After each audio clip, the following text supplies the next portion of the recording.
Good to see you. Khapa Rapsel fans. We're going to begin after our nice Christmas and New Year's break in a moment or two with some prayers and meditation. So I hope all of you are healthy and relaxed and ready to get into study and chewing some nice dry philosophical bones again, Buddhist bones. So Snehi, would you like to put up the prayers? Usually we start with some kind of sort of verbal things, and then we try to do it mentally, reinvigorate that, or make it more firm in our mind through meditation. Sangye chorang soki chognam la changchu baru dagni kyapsuchi dagi chunen gipe sognam ki dola penche sangye drupa sho. I go for refuge until I'm enlightened to the Buddha, the Dharma, and the Supreme Assembly.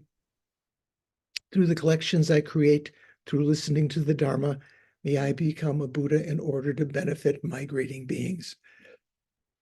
Sangye chodang soki chognam la jangchu badu dagni kapsuchi dagi chunyen gipe sognam ki dola penche sangye drupasho.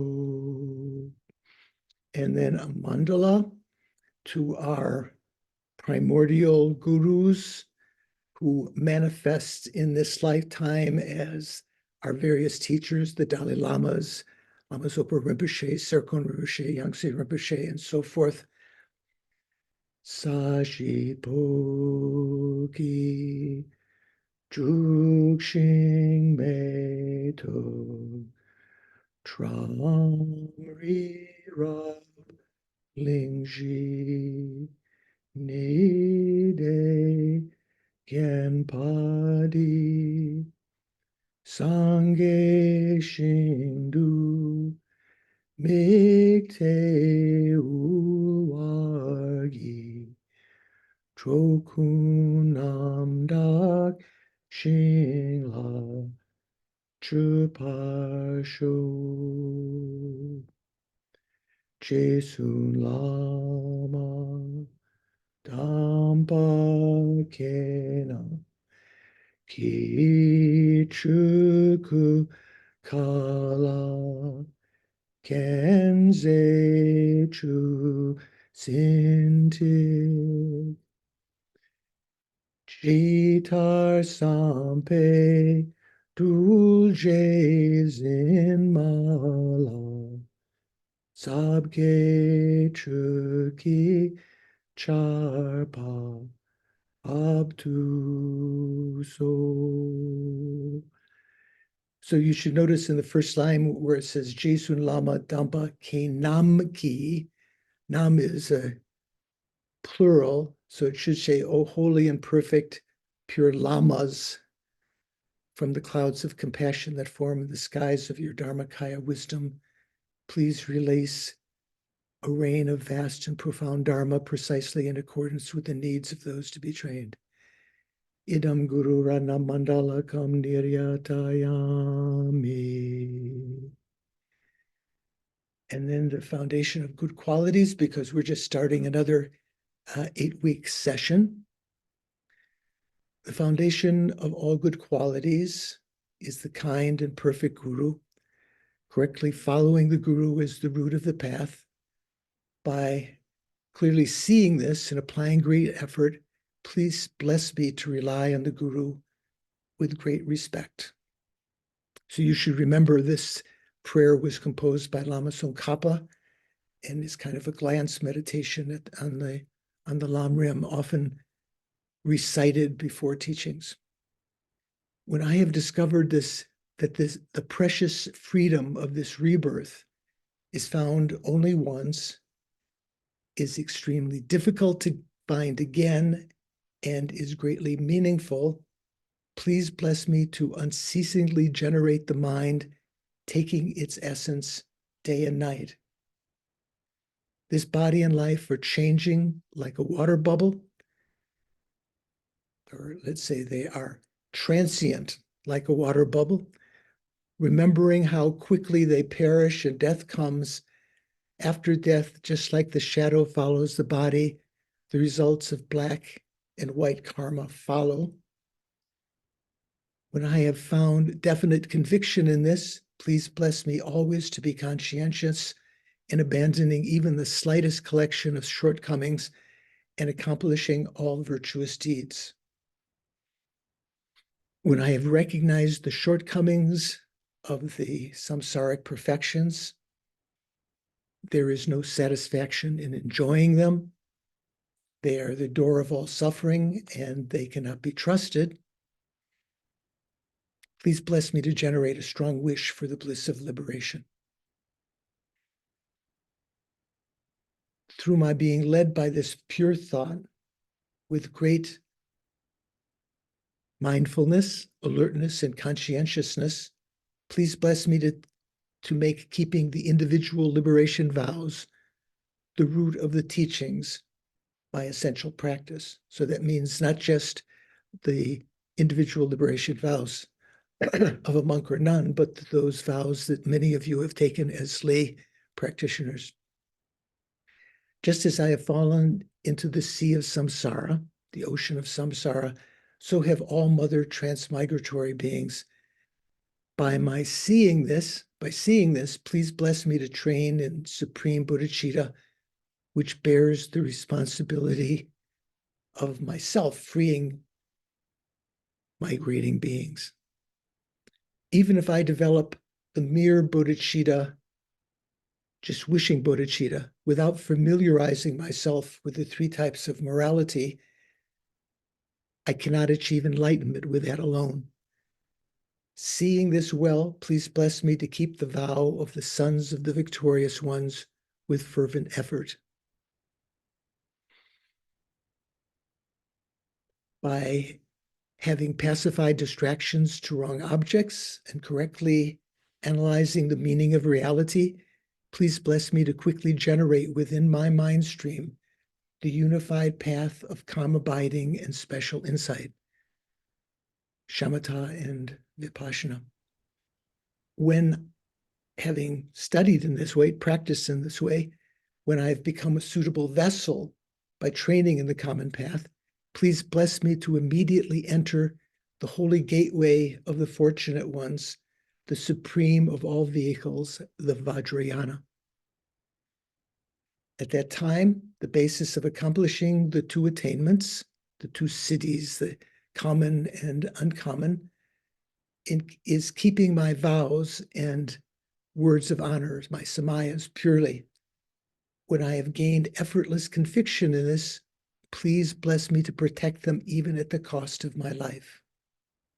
Then, when I have realized exactly the vital points of the two stages, when I've understood them correctly, the essence of the tantric sets, that is the generation stage and the completion stage, and am enjoying the yoga of 4 sessions with effort, without being distracted by non-meditation objects, please bless me to accomplish these according to the teachings of the holy beings.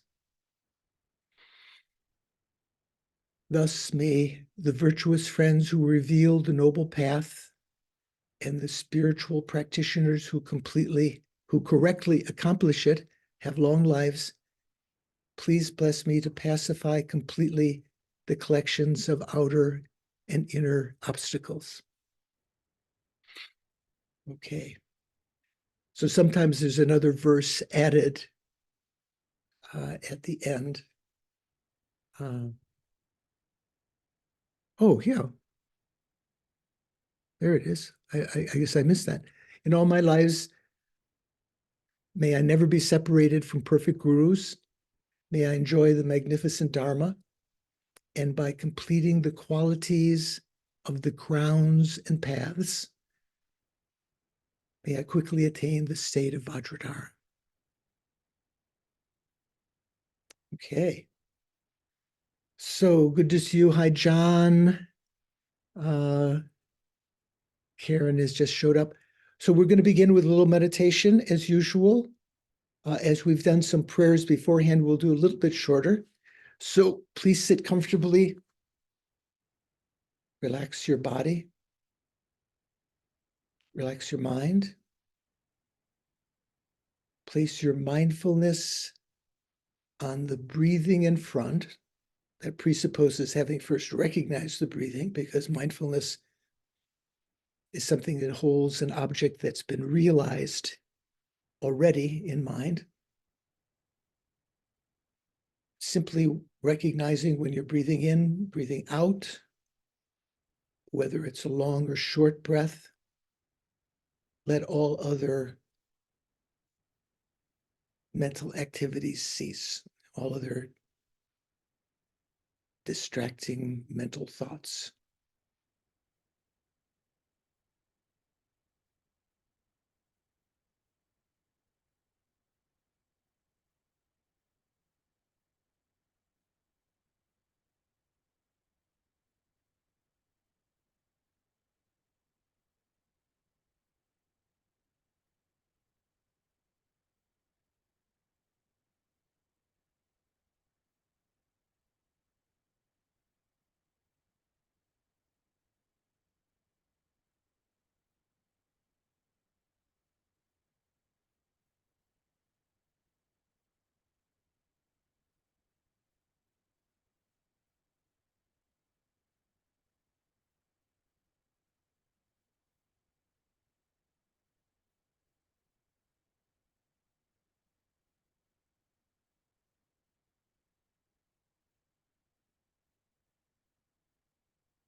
Watch if your mind is, if you're unconsciously multitasking, thinking about other things.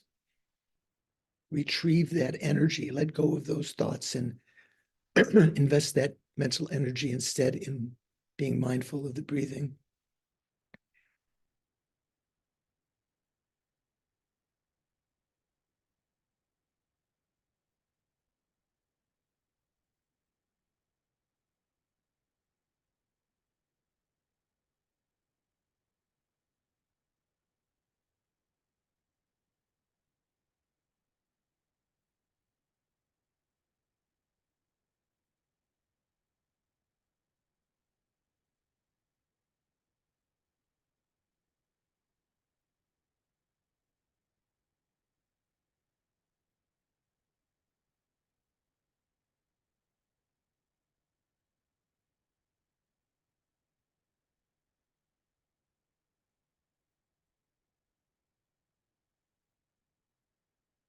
Having calmed your mind a bit from the succession of thoughts that were present before, now put your attention, instead of on the breathing, put it on the mental consciousness, which you know, first of all, by its contents, your memories, your plans, your judgments about the present, feelings are part of the mental continuum. Recognize them as like clouds, temporarily there, transient within the otherwise clear nature of your mind, your conventional mind. Withdraw your attention away from the thoughts, and when you get a glimpse of that clear light nature of the mind, conventional clear light nature of the mind, place your attention on it single pointedly. Whenever the continuity of that concentration gets interrupted, which is probably within a second or two, let go of those other thoughts, recognize them as appearing within the clear light nature of the mind, and again, focus on it.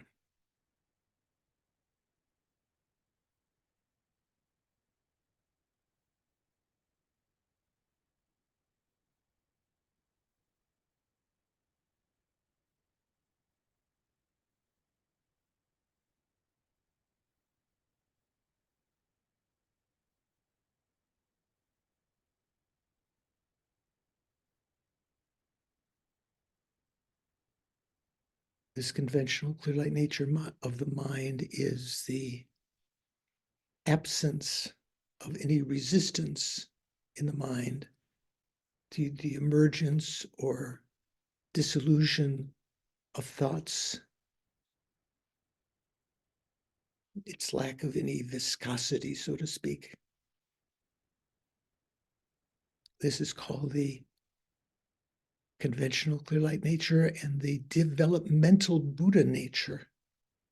The fact that we can instill in our mind any good quality that is not yet there, and we can dissolve back into the mind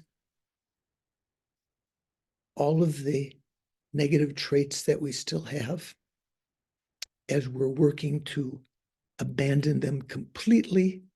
We can at least abide in this clear light state occasionally. We can become anything that our mind imagines ourselves to be. We can develop all of the good qualities. We could achieve nirvana for ourselves. We could achieve enlightenment if our mind is more broad, taking into its view the suffering of all mother sentient beings who've been depthlessly kind. All of them have been my individual mother numberless times in the past, have been depthlessly kind, struggling within cyclic existence, even if they seem to be, to the common eye, successful or powerful. They will have to die. And without practicing a spiritual path, most of them will take rebirth in the lower realms, feeling some responsibility to repay the kindness that they've shown us over numberless lives, not only as our mother, not only as our friends, also as strangers, when they provided the infrastructure for my life, the roads, the services that are provided, the paychecks that we receive, all due to the kindness of sentient beings as strangers. And even when enemy, they've benefited me in helping to ripen negative karma here and now, rather than in a long sequence of suffering events in the lower realms.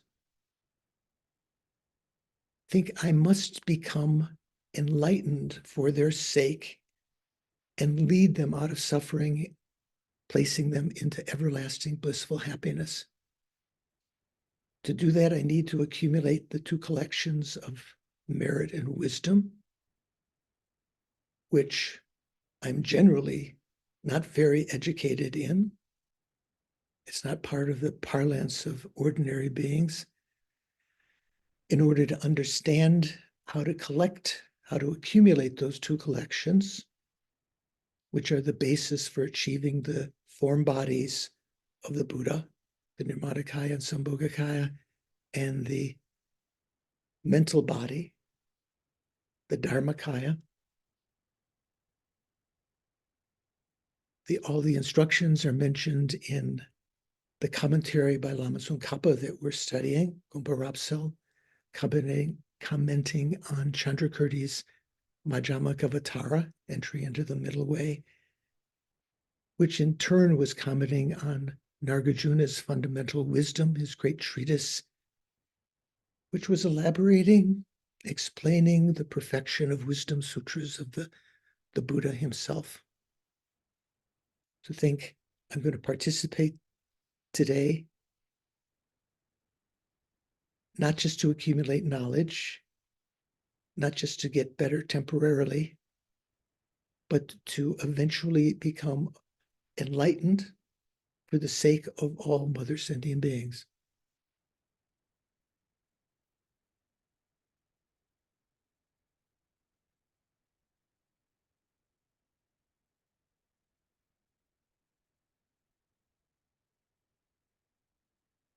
Okay. So bringing your attention back to the present. Good to see you all. Suvansh, I think Mikhail was here. Mikhail was there. John McMahon. John, were you here before? Are you a new member? I've been one time. Okay. One time is good. Even no times is okay. This is preferred. Venerable George, this is my offering to do for you today. Okay, let's dedicate those beautiful blossoms to the quick return of Geshe Damdul, who unfortunately, as some of you have heard, was recognized over the break that his holy body was found floating in a pond near Shravasti Abbey. I'm sure most of you, if not all of you, have heard. And so there has not been an autopsy yet, but praying for Geshe-la's, for his transit in the future, either born in a pure land due to our own wishes and prayers and the offering of Rocio, these incredible flowers. And when he does take rebirth, may he take rebirth as a human with a perfect human rebirth, quickly find a Mahayana spiritual friend and continue his path that he so ably began this lifetime. Okay, good to see you. Thanks for the offering, Rocio. How are we doing? Any questions that were percolating in your mind since we last met together? This is not a question about the subject. I'm sorry, I needed to ask this question. Can someone on the book of Anne, can someone read me, because I have the one from Deer Park from 20 years ago, and I don't know which page we're in. Can someone read the last paragraph that we saw in the last class so I can try to find it? Okay, so in Anne Klein's book, we're going to begin today. We'll do a little review from before, but we're starting today. The statement in the commentary that desire and so forth are imputed, like the imputation of a snake to a rope, is just an illustration. Okay, thank you very much. I'll look for it. What pages are all of this? Someone asks you something, Rocio. Who asked that?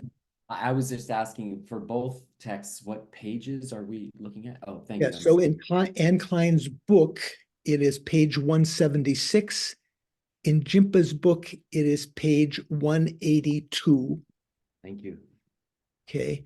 And I think I'm expecting Mikhail has a question that he posed during the break. Mikhail, what are you thinking? Yeah, thank you, Venerable. Yeah, it's about the one and many refutation used by the Svatantrikas. Right. And because the refutation of one and many is that objects of knowledge are not a true unity, they are not, they have parts, and they are not a true plurality, which Khapa doesn't mention. Right. But it's explained by Kedrukje in Dose of Emptiness. And then Tsongkhapa goes on by saying that wholes and parts are the same entity. Right. But that's uncommon Svatantrika assertion, right? Okay, I'm glad you asked. No, that's not uncommon. So let's go back to what the basic assertion is here. So in Lama Tsongkhapa's reconstruction of the Svatantrika logic for proving non-true existence, right? Because they accept that no phenomena are truly existent. they do accept phenomena are conventionally inherently existent, but they're not truly existent. So in the proof of that, one of the steps was this famous proof, famous logical line that phenomena either have to be the same or different, or there's sometimes a slightly different elaboration of it, slightly different, but coming down almost to the same thing. Things either have to be a singularity or a multiplicity, that they either have to be one or many. So say if something exists, or let's say if some things exist, okay, that presupposes that they are existent. If we say if two things exist, they either have to be the same or different, right? Does that make sense? You've heard that before. Yeah. Another way of saying if something exists, it either has to exist as one thing or as a multiplicity of things. Say, for instance, you could say one thing might be a vase. A multiplicity might be, let's say, the aggregates, because there are 5 aggregates, so that the aggregates exist as a multiplicity. So if anything exists, there are these two logical arguments. They either have to be the same or different, or if something exists, it either has to be one, a singularity, one thing, or a multiplicity, many. Okay, so what's your, again, so in Mikhail is saying he's finding some argument with that. What's your argument with that, Mikhail? I mean, the demonstration starts with the object of knowledge having parts, all of them having parts, Right. which refutes them being one, right? Right. And then he switches to same or different between the whole and the parts. Right. And But I thought in the email that you sent me, you were arguing something like this. That yeah, I was asking because in this demonstration about the Svatantrikas, it was said that the whole and the parts are same entity, which is not a consequentialist assertion, right? okay, so that's your point. So according to you, Prasangika consequentialists, that's another way of saying consequentialist, right? Prasangika rule says that for you, you're saying that Prasangika says that the what? Whole and parts are not the same entity. The whole and the parts are not separate entities. They're one entity. No, they are not same entity. They are They're not not the same neither entity. same nor different entities. Okay, so that's not right. That's talking about from the the point of view of ultimate analysis. So conventionally, Prasangika, like all of the schools, accept that all phenomena either have to be one or many, or one phenomena has to be either a singularity or a multiplicity. So how we apply here, let's say the aggregates and the person. Yeah, you can. Yeah, I agree. You can say that conventionally they are same entity, but here in the Svatantrika, it is really said that their mode of being of parts and whole is to be one entity. And when it says the mode of being, isn't it ultimate analysis? So I don't think so, not necessarily. Okay. That phenomena for them, because let's say if you're talking about ultimately, you can't make any kind of assertions about how things are, because ultimately, if you talk the mode of being, meaning ultimate, Yeah. don't exist at all, right? Mhm. Right? So for Prasangika and for Svatantrika, they both accept that phenomena either are, let's use the example of the person and the aggregates. The person is not one with the aggregates and is not different than the aggregates. That's the logic in the Prasangika argument that's going to be coming up, quite soon, okay? But what that's talking about, there has to be some added words there. They're not, the person, let's say, we could say conventionally, the person is not one with the aggregates. Conventionally, is not one with the aggregates because the aggregates are a multiplicity. The person is a singularity, right?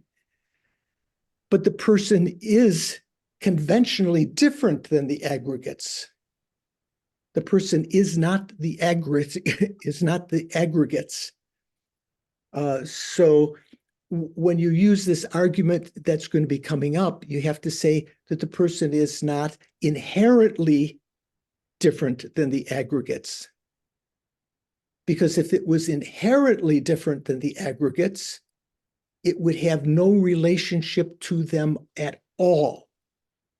You couldn't say, as if you got bit by a wasp, as I have been done many times here, if you've been bit by a wasp, you wouldn't be able to say, I was bit by the wasp. I, the person, George, was bit by the wasp, because the person would be, the aggregates would not be the person.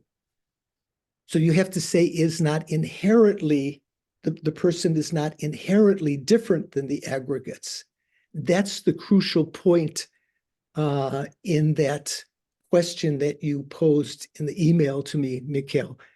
So Prasangika does accept on the conventional level that phenomena are, let's say that the person and the aggregates either have to be the same or different.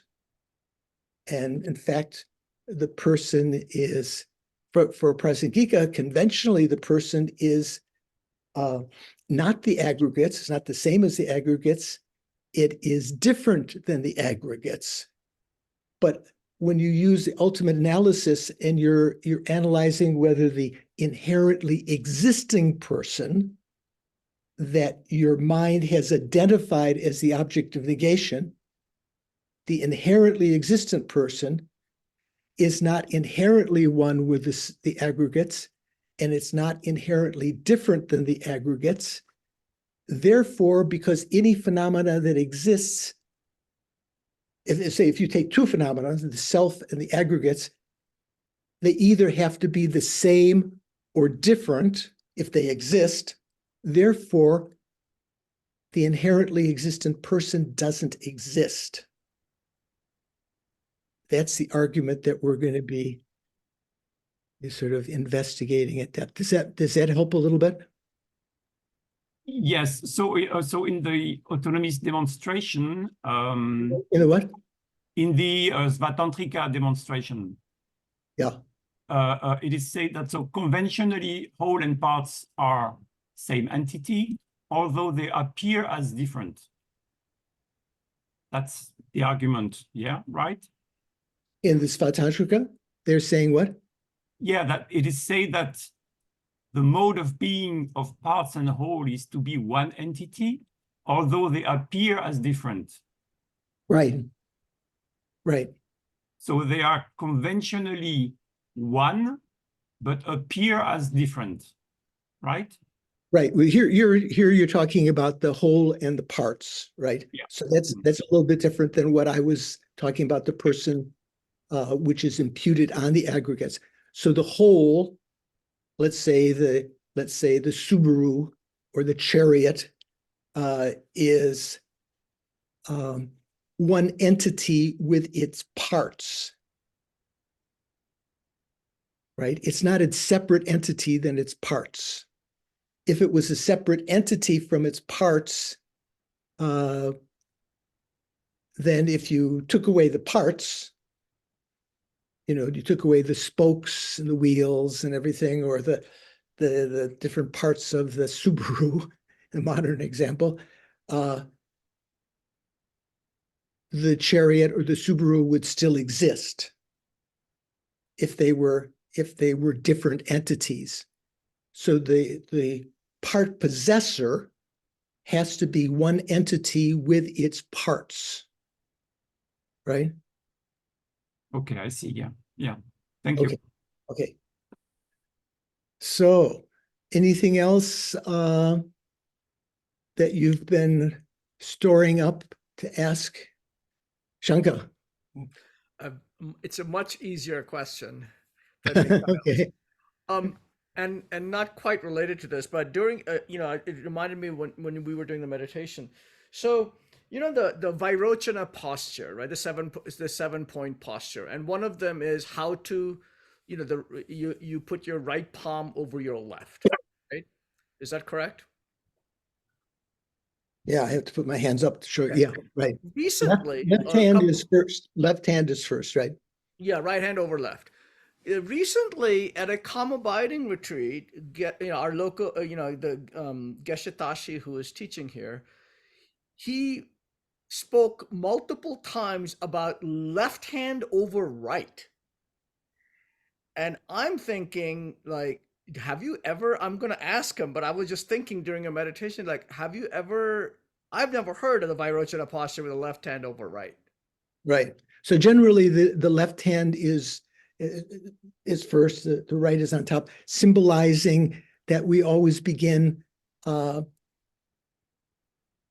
of any investigation, any practice with an understanding of emptiness, the left hand representing the wisdom side. And then on top, within that perception of emptiness, you practice the 6 perfections, the method side, the right hand on top. In the Theravada tradition, often they have the right hand on the bottom and the left hand on top. And I don't know the logic for that. Does anyone know from the Theravada teachings what they say? All have you heard? Okay, so either Geshe-la was Geshe Tashi, I presume it was either sort of not familiar with using English terminology. You might ask him, he has some research. I'll ask for a clarification. Yeah, that's fine. Okay, thank you. So anyone else? How are we doing? Okay. So we've reached this state, this point, and we're going to review a couple of paragraphs before this, but in Jimpa's book on page 182, or in the ebook, you can search for the statement in this commentary about how attachment and so forth are like the imputations of a snake upon a rope, merely present them as examples. That's where we were going to start today. So let's go back just a little bit.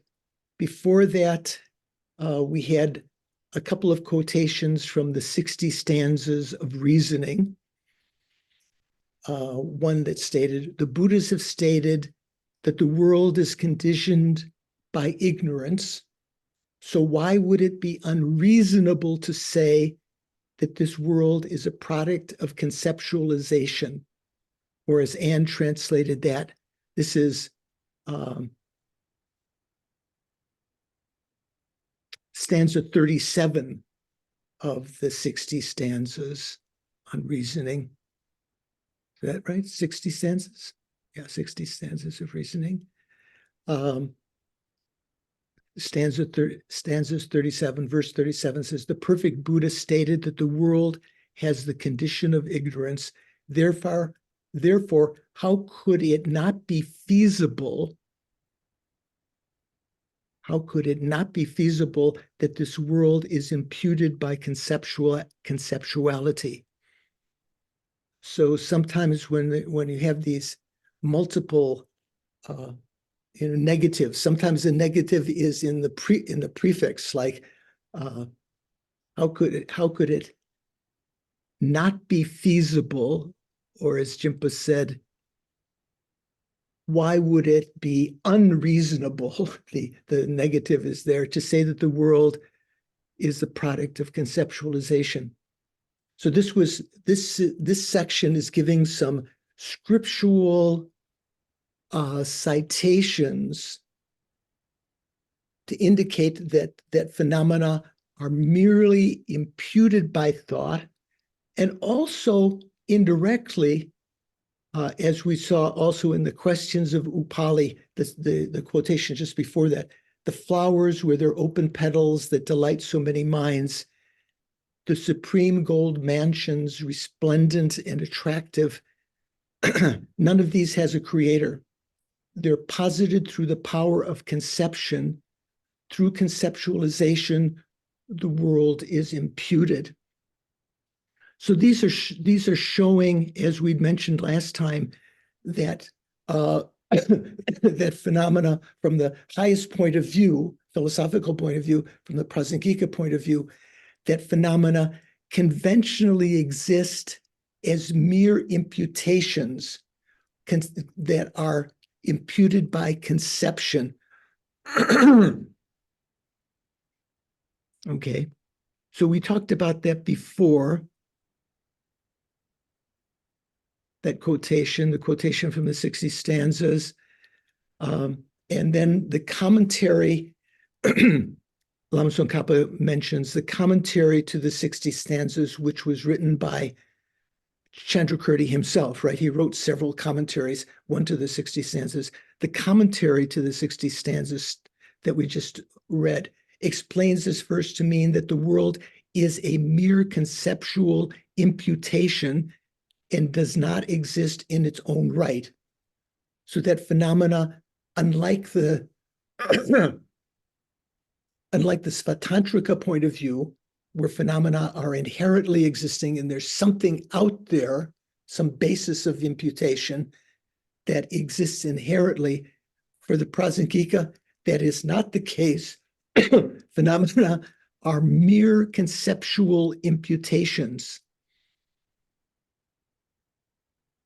Or as Anne said, and also in the final exposition of wisdom in Lama Tsongkhapa's text, you can find the same translation.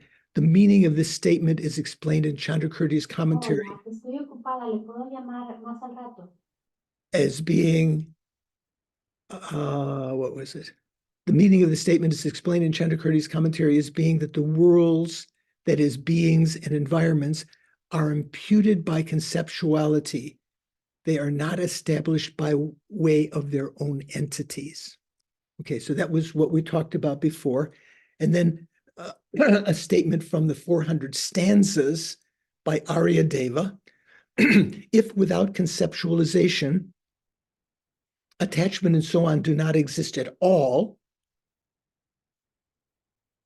if without conceptualization, attachment and so on do not exist at all, what intelligent person would grasp something as perfectly real and as conception?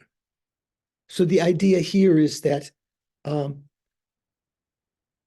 attachment and so on, why do they exist? In one way they exist because of conceptuality, the conceptual mind leaning into inappropriate attention. Remember what inappropriate attention means? Don, do you remember what inappropriate attention means?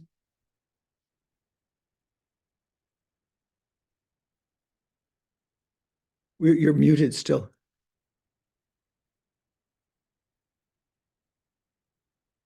Hit the spacebar button, Don.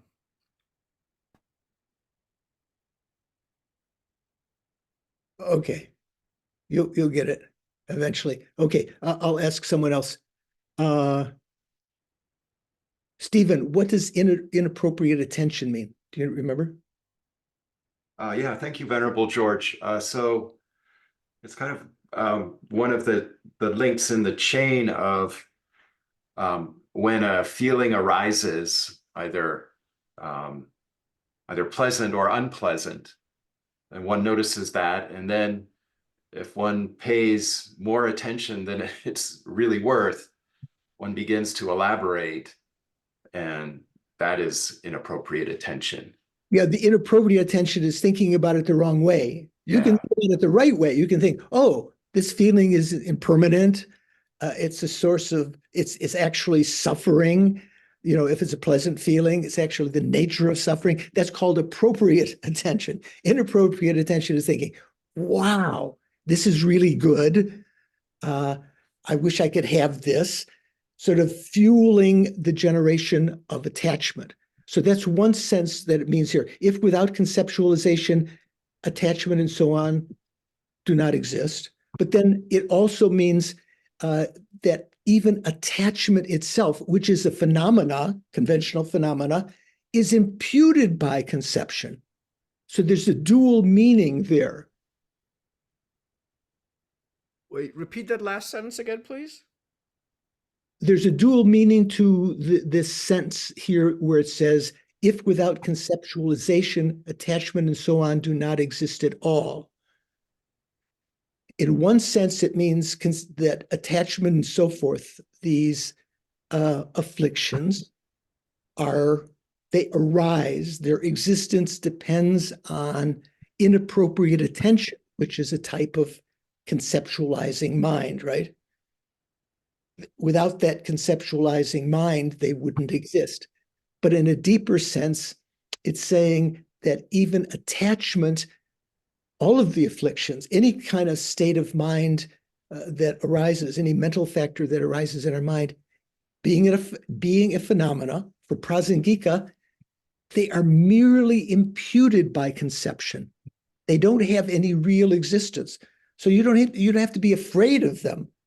You know, when you get angry, when attachment rises, when jealousy rises, and you get unsettled, just to remember that they don't truly exist. They're merely imputed by the mind upon certain factors arising in my mind right now. So let me just read you there. Geshe Sonam Rinchen had a commentary on the 400 stanzas by Ruth Sonam, I think, his translator. So in chapter 8, which is thoroughly preparing the student how to escape from the bondage of desire to which we have been accustomed since beginningless time.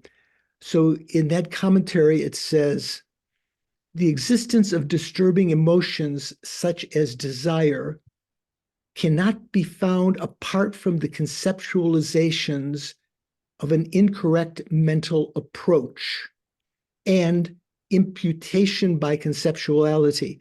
So when he says not Anne Klein, what did I say? Ruth Sonam. So she's translating incorrect mental approach. That's what we call inappropriate attention. Mental approach is how she's translating attention. So the existence of disturbing emotions such as desire cannot be found apart from the conceptualizations of an incorrect mental approach, inappropriate attention, and imputation by conceptuality. As a snake is imputed on a mottled rope, their existence is simply a reliant existence, dependent existence. They do not exist by way of their own entity. If they did, if the afflictions did, who with intelligence would hold that they are imputed by conceptuality on one hand, which means the opposite of existence in terms of their own reality. Imputation by conceptuality and existence by way of the thing's own entity are contradictory. That was Geshe Sonam's commentary there.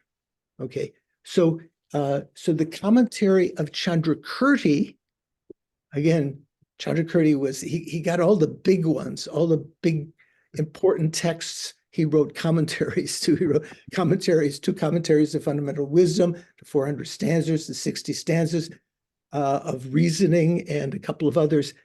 So in Chandrakirti's commentary about that verse, it says, those things that exist only because of the presence of conceptualization and have no existence when there is no conception. So you can again take it both ways, that those things like, let's say, desire arise because of inappropriate conception, inappropriate attention, or that it is only imputed to exist through conceptuality. When those things that exist only because of the presence of conceptualization and have no existence when there is no conception are without doubt like the snake conceived upon a coiled rope, definitely not established in their own right.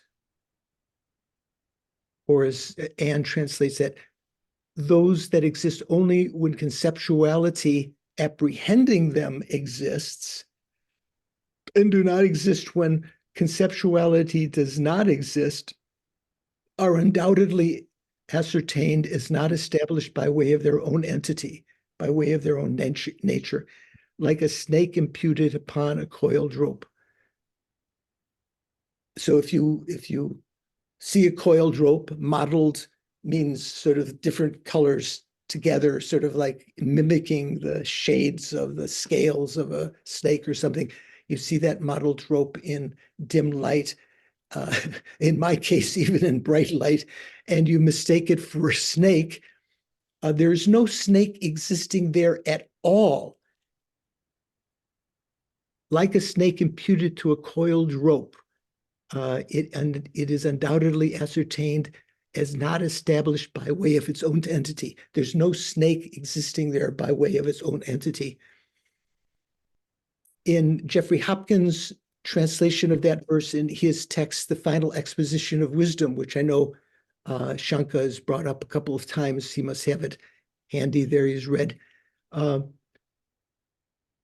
Lama Tsongkhapa's, so Chandrakirti says, Jeffrey Hopkins translates, he explains that desire and so forth are like a snake imputed to a rope from the viewpoint of being imputed to be established by way of their own nature, whereas they are not. A rope snake, right? The snake that you think is a rope snake and desire and so forth are not similar in terms of whether they do not exist in the conventional terms. A rope snake doesn't exist conventionally, but desire does exist conventionally. Since a rope snake does not exist in conventional terms, whereas desire and so forth do. Okay, so that's bringing us up to where we're starting today. Perfectly real, or as Anne said, real objects, means something existing in its own right, and conceptualization arises with regard to it. So perfectly real is the Tibetan Yangdak Dun, or as Anne says, real objects. Yangdak Dun. Dun means object, Yangdak means perfect or real, and Jimpa translates that as perfectly real, taking the prefix Yangdak as perfectly, I guess. Okay, so this is where we are today. The statement in this commentary, so that means Chandrakirti's commentary to the 400 stanzas that we just read, about how attachment and so forth are like the imputation of a snake upon a rope, merely presents them as examples. As Anne Klein translated that, the statement in the commentary that desire and so forth are imputed like the imputation of a snake to a rope is just an illustration. all other phenomena are also explained to be posited by conceptuality, like the imputation of a snake to a rope. So is anything that's imputed by conceptuality, so let's say certain things that are imputed by conceptuality do exist, certain things that are imputed by conceptuality do not exist, right? Like the rope snake, that's imputed by conceptuality. So there's two kinds of imputation. Not all imputed, just saying imputed by thought doesn't mean that it's going to be conventionally existent. You can impute the existence of a son of a barren woman, or other things that don't, or the horns of a rabbit. You can impute them by conceptuality, but to your conception they appear, but they don't exist. So you have to investigate their mode of existence separately. Okay, so that's where we're starting. So now the text continues. The statement in fact shows how all phenomena are posited by conceptualization, just like a snake conceived on the basis of a rope. For instance, when a rope that looks like a snake because of its multicolored pattern and matter in which it is coiled is encountered in a poorly lit area, the thought, quote, "This is a snake. Oh my gosh, there's a snake there," unquote, may arise. At that moment, there is not the slightest objective basis on the part of the rope, either in aggregate or in its parts, that can be identified as an instance of a snake conventionally at all, right? When it says either an aggregate or its parts, and says, as for the rope at that time, when it is imputed to be a snake, the collection and the parts. So when he says in aggregate or its parts, the collection or its parts, in Tibetan it says sokpa dang chashe. Sokpa means collection, or as Chimpa translates, aggregate, or its parts, chashe. The collection and the parts of the rope are not even in the slightest way possible as an illustration of a snake. Okay, therefore, Chimpa continues in his translation, therefore this snake is a mere conceptual imputation. So you have to be careful. So my eyeglasses, I have a second pair here, one for distance and one for, so my eyeglasses are mere conceptual imputations, right? But they do exist. The snake, the rope snake, the snake that you impute on a rope, is also a mere conceptual imputation, but it doesn't exist. So simply saying the words mere conceptual imputation doesn't mean that it exists. It just means that all phenomena that are conventionally encountered are mere conceptual imputations. Okay? How are we doing? Making sense? Ida, you with us? Yeah, good. Okay. John, was that a symbol, sort of a mudra that John McMahon, was that a mudra that indicated that you had some doubt about that, or what? No. No? Okay. That's good enough. Who else put up their hand? Someone put up their hand. I may have put it up, mine up by accident, but I followed you fortunately, because I'm still completely lost where we are in the book. Oh, Still on 182, is that right, in Jimpa's book? well, we started on page 182.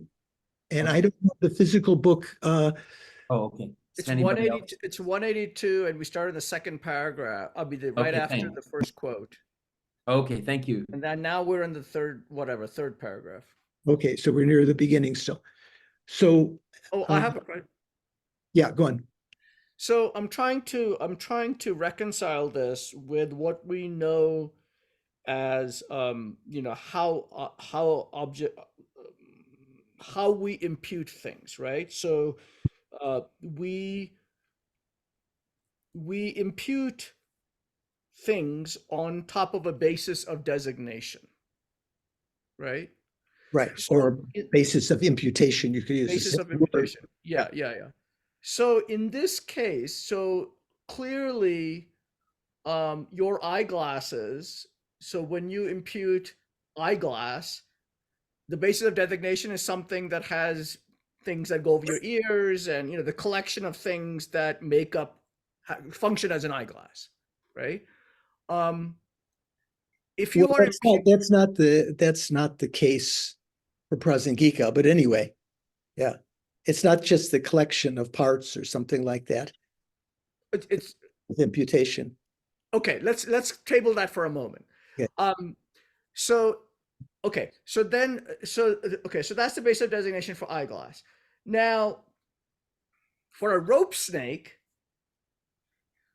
I guess I'm trying to understand, is there still a basis of designation or isn't? There isn't a basis of designation, right? Because there's nothing that actually functions as Well, a snake. there's something that functions as a rope snake. That's the coiled rope, right? That on that basis, because of inappropriate attention and because of ignorance, because it's dark, and because there's instinct in your mind to be scared of snakes. It looks kind of like a snake, so your mind jumps to that conclusion and imputes a snake there, just like imputing the horns of a rabbit on a rabbit you see on a foggy morning whose ears are standing up and looks like horns, and you think you impute on that the horns, right? There are no horns there at all. Here, there's no snake there at all either, but there is a basis of imputation, which you impute incorrectly as a snake. Okay. So that's the distinction between the two, is that one you impute correctly versus the other one you don't, or impute incorrectly. Both have bases of designation and so on. Okay, that's what I wanted to That's clarify. what I've said a couple of times there. Yeah. So there. Yeah, but I don't listen, so. Yeah, you don't listen. I know. So when you impute something by conception, some of them are correct imputations and some of them are incorrect. Okay. So the text is, so therefore the snake is a mere conceptual imputation. Similarly, Chimpa's translation continues, when the thought I am, or you could just say I, now, I know why he says I am, it's just in the Tibetan, what does it say here? Dejendu pumpo latene ngao nyamba. Ngao just means I, Similarly, when the thought I am or I arises in dependence upon the aggregates, in dependence on your body and your mind, you think I. There is not even the slightest basis on the part of the aggregates, whether as a collection of earlier or later continua. So that can mean the physical, continua of your body, continuum of your body, or of your earlier and later moments of your mind. there's nothing on there's not even the slightest basis on the part of the aggregates, whether as a collection of earlier and later continua or as a collection of simultaneous factors and parts that can be posited as an instance of this I. There's nothing there that can be posited as an instance of the I. This is now Prasangika point of view. Remember, Vaibhashika, Sautrantika, Chittamatra, and Svatantrika Madhyamaka all say there's something that can be posited as an instance or an example of the I, whether it be the collection of parts or the mental continuum or the subtle mental continuum or the alaya vijnana, something there that you can posit as a example of the I. That's coming from the point of view from, if you look at the Svatantrika system, because they accept that there's something inherently existing there that you can point to. This will be explained more extensively below.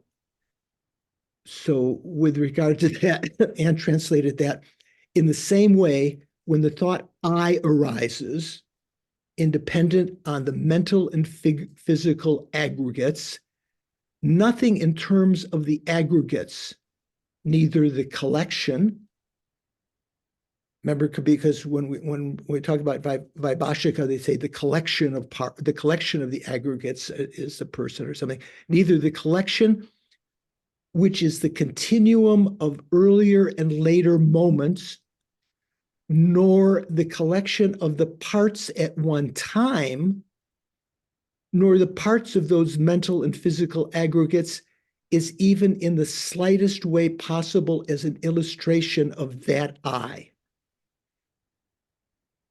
That is, as I. This will be explained at length below. Okay, are we together? Sumvansh, what do you think? Sumvansh? I'm good, Venerable George. Oh, okay, good, okay. Richard, did you raise your hand? I wasn't sure. No, okay. Someone else? Oh, Mikhail, sorry. Yeah, just to be sure, we are talking about the mere I here. Nothing can be posited as this I. So that's not the mere I, because here it says, similarly, when the thought I arises, or I am arises. Okay, So that's I that you're thinking. I think this is referring to grasping to an inherently existent I. So there's two I's here. The merely imputed I and the I that one conceives of being inherently existent or truly existent. So in this sentence, when it says, similarly, when the thought I arises in dependence upon the aggregates, there is not even the slightest basis on the part of the aggregates, blah, blah, blah, that can be posited as an instance of this I. This I meaning an inherently existent I think. This will be explained more extensively below. Okay. Sasha, how are you doing? You okay? Well, I was just kind of translating in my own terms, and it talked about the rope as we mistake it for a snake. And then I'm assuming they're saying there are aggregates of our parts and we mistakenly assume it for I, similarly to the rope and the snake. Is that correct? Yeah. In the same way, like we erroneously impute a snake on a coiled rope, in the same way we erroneously impute an inherently existent I on the aggregates. Okay. Yeah. And then there's some truth, because you previously mentioned there are aggregates that create the glasses, but it's the truth, there is glasses. There are conventionally existent classes that are merely imputed upon its basis of designation. So here, in answer to one of the earlier questions, what's the basis of designation? It's not an inherently existing collection of parts. It's a merely imputed collection of parts. The stems, or whatever you call them, the eye, the lenses, and so forth. So that will be coming up later, sort of like interesting. Even the basis of designation. Say when you impute or designate the person to the collection of aggregates to its basis of designation, those aggregates themselves do not inherently exist. They themselves are merely imputed by conception also. It's sort of like imputing one thing on something else that's imputed upon something else that's imputed, and so forth. That will become a little bit clearer as we go along. Okay, how are we doing? Anyone completely lost? Venerable George, as a mom, I have the example of, imputed on the basis as you have your glasses and they are imputed on the basis of the frame and the functionality. But if you have a baby, it might be, for a baby, it's a toy. Although the bases are the same, the concept is that it is a toy or a pacifier or something. So it's like the snake and the rope, that the glasses can be a toy for someone as a baby, or glasses on the basis of, imputed on those same bases, isn't it? Yeah. You can impute different things on different bases. Like an Aboriginal in Australia who's lived in the outback, when seeing, never having encountered the internet or books or anything like that, if there's anyone still around like that, when they see a picture of the Mona Lisa, they don't necessarily recognize it as a great work of art, or as necessarily as a beautiful person, and so forth. It just depends on the context, whether it's a baby or a cow. If a cow looks at it, it doesn't have the same perception on that basis of designation. Okay, so let's continue. So this will be explained more extensively below. For this reason, and because there is not even the slightest entity that is distinct from the aggregates, for this reason, and because there is not even the slightest entity that is distinct from the aggregates, whether in terms of their parts or their bearer, that can be taken to be the basis of this I. So this I is posited through mere conception in dependence upon the aggregates. It has no existence in its own right.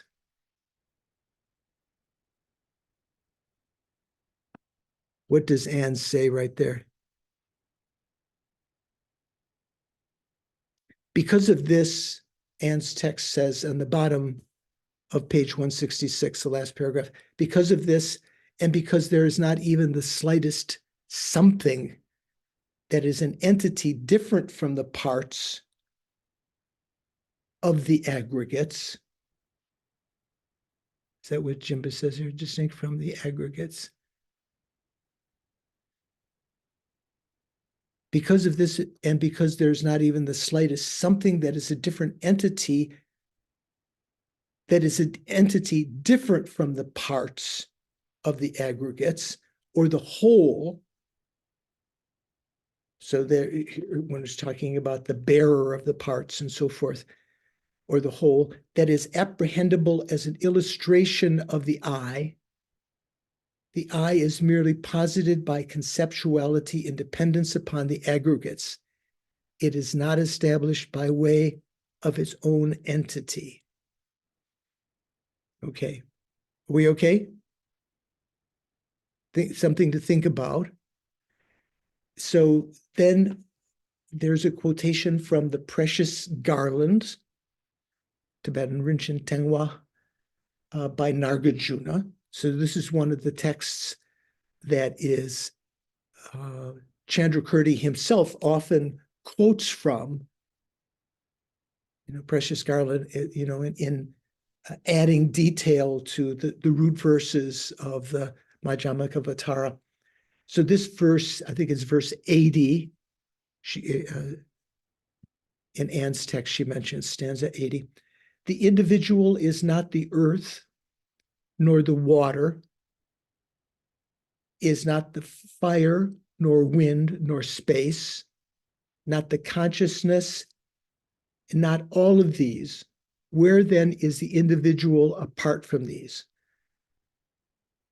And translates, a being is not the earth, water, fire, wind, nor space, nor not consciousness, and not all of them. What being is there other than these? Okay, so what's that talking about? That's talking about the Buddhist conception of first of all, the four elements. Usually when we talk about the four physical elements, earth element, solidity, water element, cohesion, fire element, heat and motion, heat and expansion, wind element, movement. Those are called the four elements. When you talk about five elements, you can add space.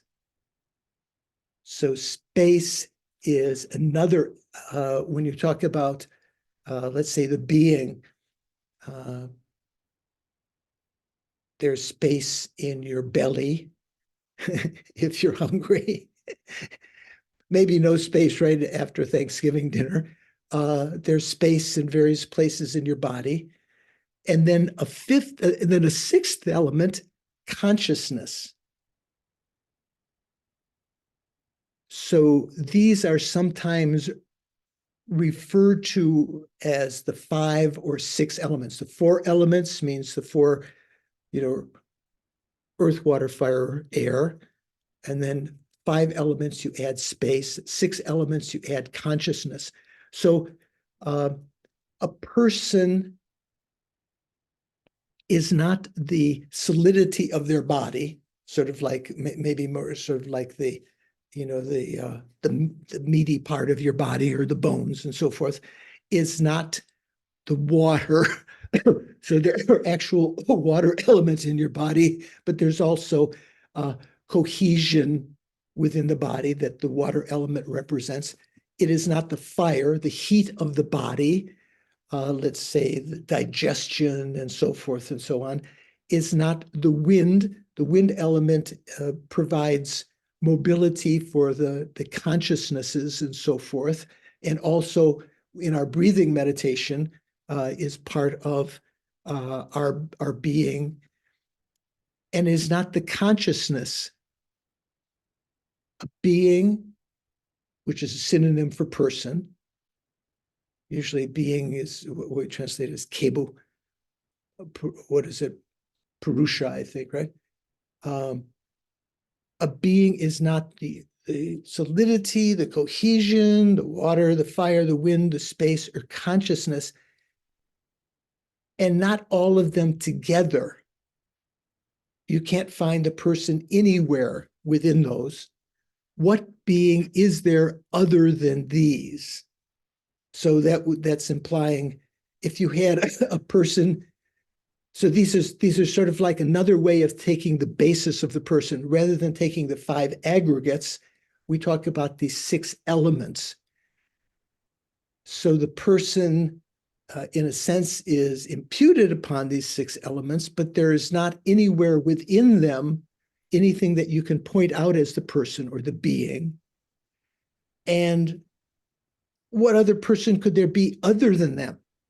That is to say, if there was a person that was a different entity than these 6 elements, or in the earlier case, the 5 aggregates, it would have nothing to do with them.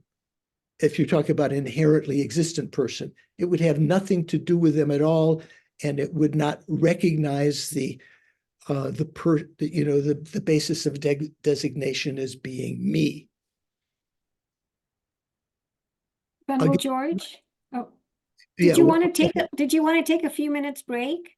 It's almost, Yeah. it's 2:30, almost 2:20. Yeah, let's take a 3-minute break. You can continue talking. I'm just going to lie down for a little bit.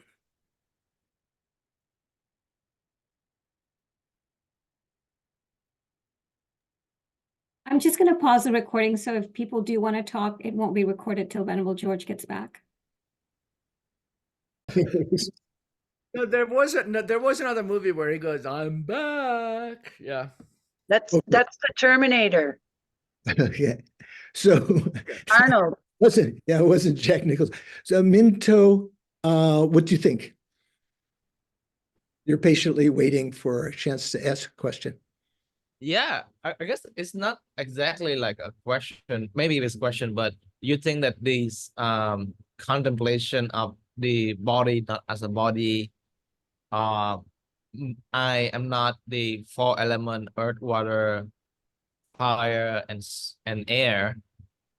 These contemplation actually has some relation with the four close placement of mindfulnesses, because in these like in the Satipatthana Sutta that sometimes we read, there's instructions on mindfulness of the body, right? So you in a four posture, sit, walk, lie, we actually contemplate the body, and then there's also instruction on contemplation of the body, the element in the body.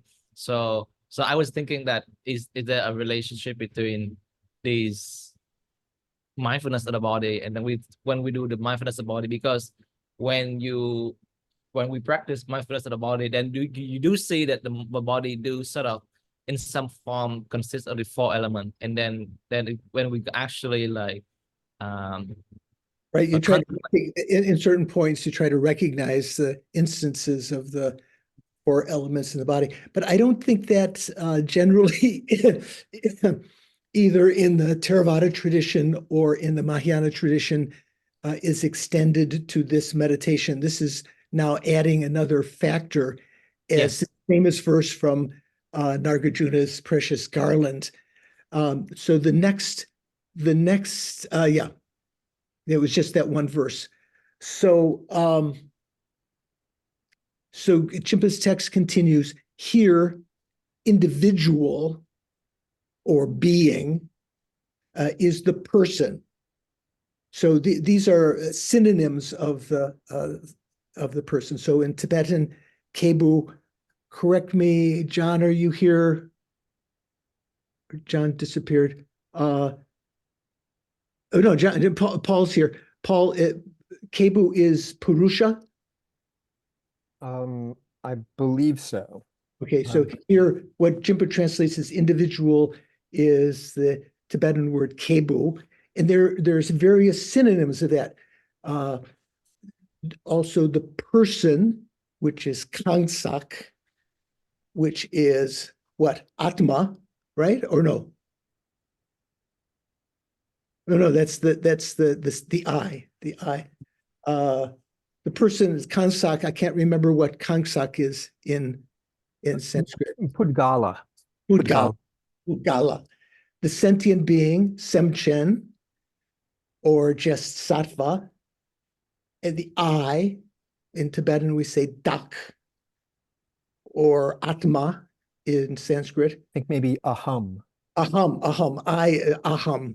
Yeah, like in the various mantras, Om Spavava Shuddha Sarva Dharma Spavava Huda Spavava Shuddha Aham, or Hum means I, and self is, I guess, Dak, right?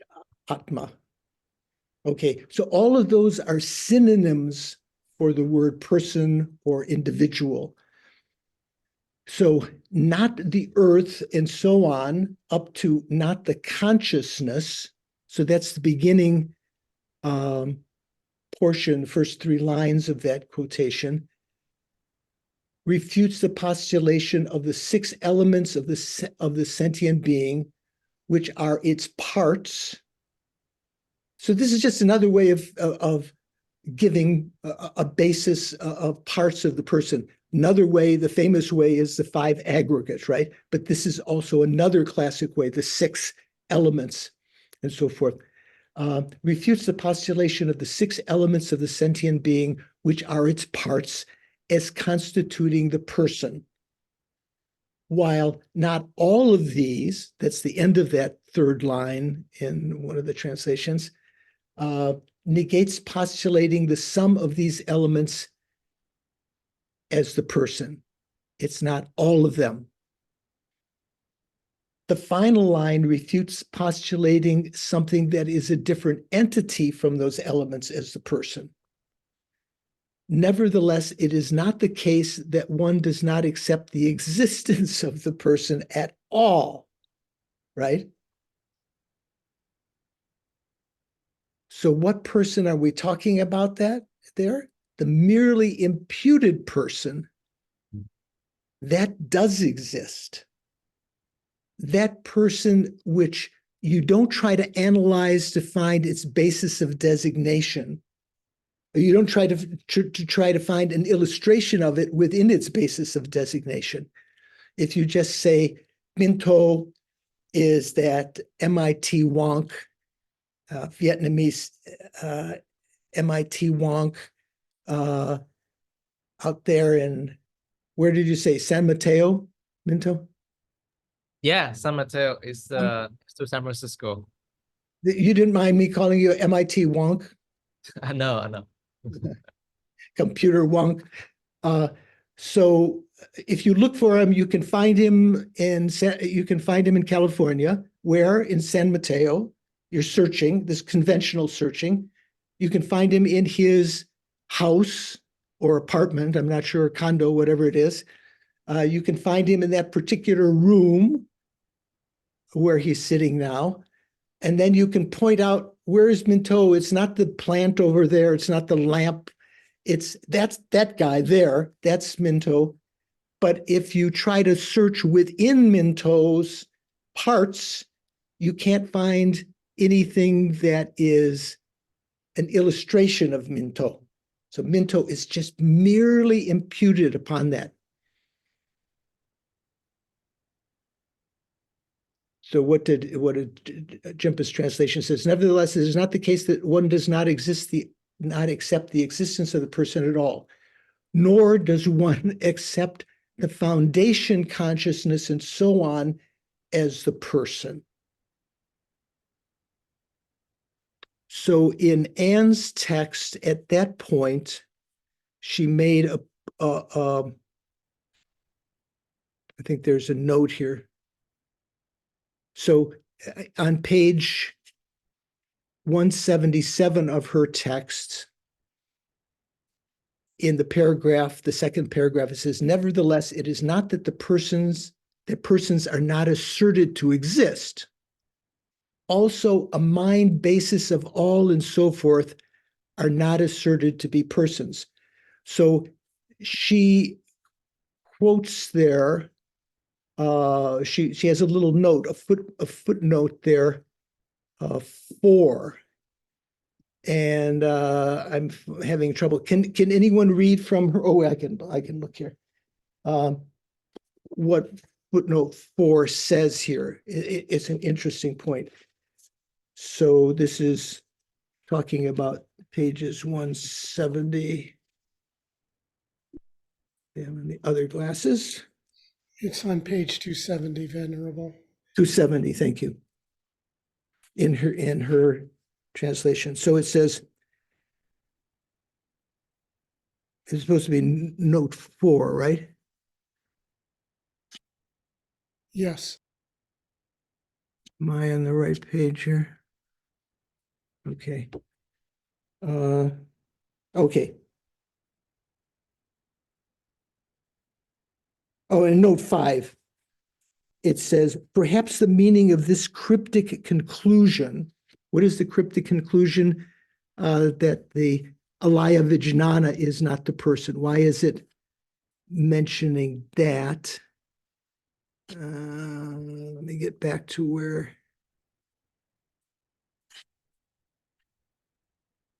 this is.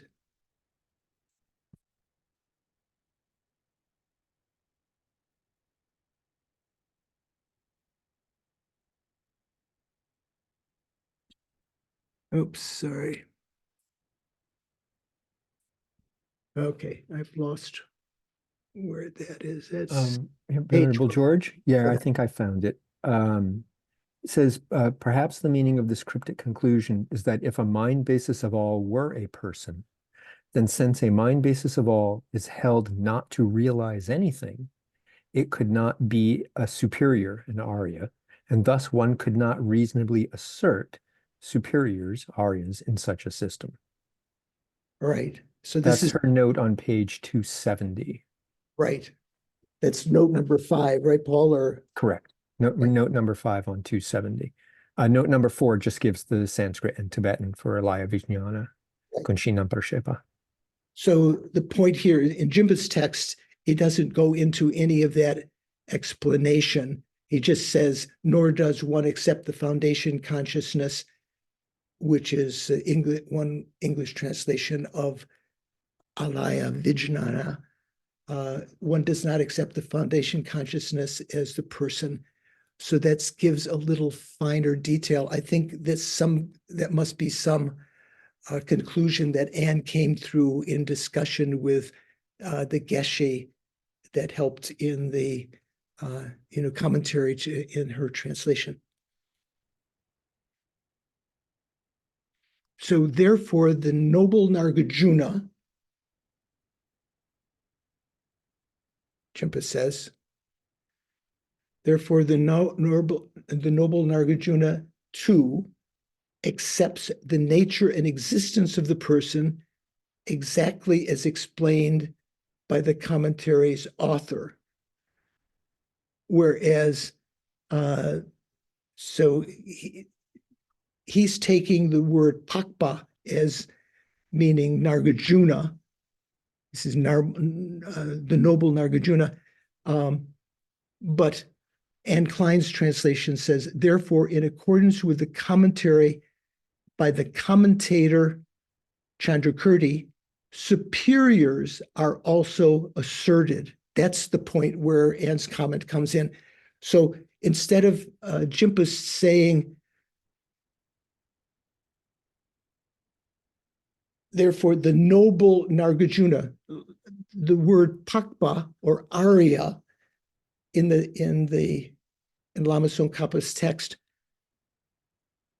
Jimpa is taking that to mean the Arya Nagarjuna, which is sometimes Chandrakirti refers to Nagarjuna in various ways, one of which is the Arya.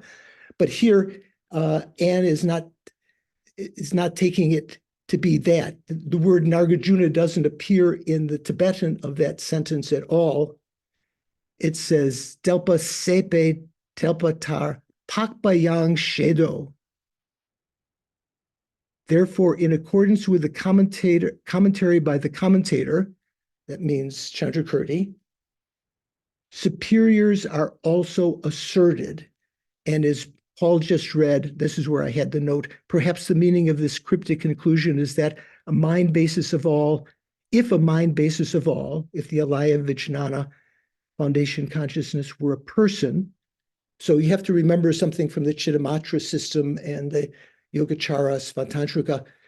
Alaya Vijnana is, the foundation consciousness is, in addition to the 5 consciousnesses, the 5 sense consciousnesses, and then the 6th mental consciousness, the Chittamatra postulates 2 more consciousnesses. The Alaya Vijnana, the foundation consciousness, upon which all of the imprints that ripen, as both the subject and the object, they are there. But the Alaya Vijnana is neutral and does not realize anything. It itself is not a consciousness which is an object possessor. So as it says here, perhaps the meaning of this cryptic conclusion is that if the mind basis of all were a person, then since the mind basis of all is not held to realize anything, it could not be a superior being. It couldn't be an Arya. And thus one could not reasonably assert superiors in such a system. because according to them, according to Chittamatra, the person is actually the alaya vijnana. That's where you point to. That's the thing that you can point out as an illustration of the person. Okay, are we together? You have to go back and read this on the basis of our talking about it and see if it makes sense. Okay, so the text continues. If one understands how the person is posited through conception like this, so the person which is conventionally existent is posited. So some things that are posited by conception don't exist, but the person does exist. If one understands how the person is posited through conception like this, one will understand how all other phenomena are posited through conceptualization in exactly the same way.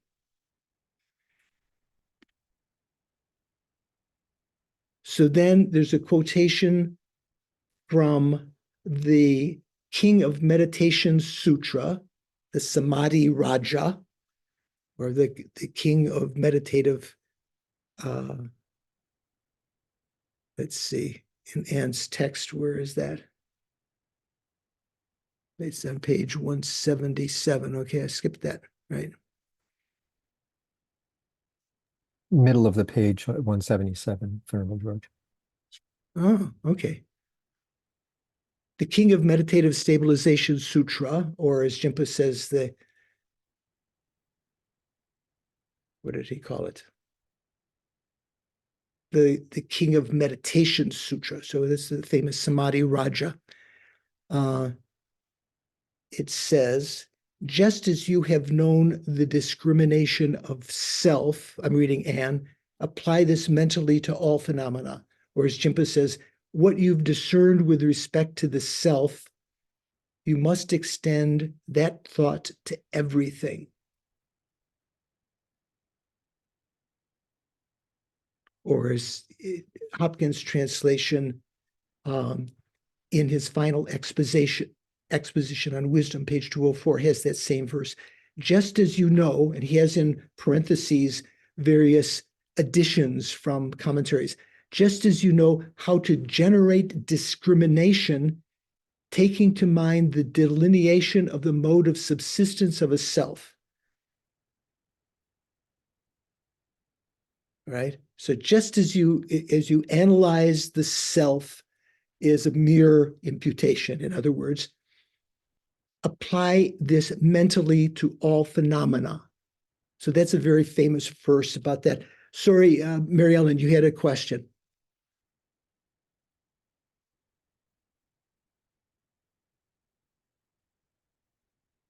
You're muted. Am I okay? Yeah, you're okay. You're okay. Just a real quick, when you were mentioning that the Chittamatra school posits the existence of two more consciousnesses, you mentioned the mind basis of all. What was the other one? The other one is called the deluded consciousness. Afflicted consciousness, I think, is somehow. That's right. What is the Klishta-manas? Split again? Klishta. So like from Klesha. From Klesha, yeah. Klesha. So afflicted consciousness is the eighth consciousness. So Chittamatra, in addition to the usual six consciousnesses, so there's five sense and then one mental, which all of the schools generally accept.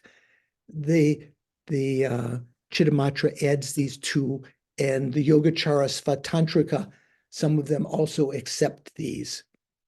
Okay. Thank you. Yeah. So then, so this quotation from the Samadhi Raja is saying the same way that you analyze the person, what you've discerned, or as Anne says, just as you've known the discrimination of self, apply this mentally to all phenomena. Okay. So then in the noble condensed perfection of wisdom, very famous statement here. Just as with the self, understand all sentient beings. So that's pointing out to apply how the self is not inherently existent. Your own self, you should apply that also to other sentient beings, to all sentient beings. Just as with sentient beings, going further, understand all phenomena. Okay, so does anyone know what this sutra is? This Venerable George, I believe it's the versification, the so-called versified perfection of wisdom.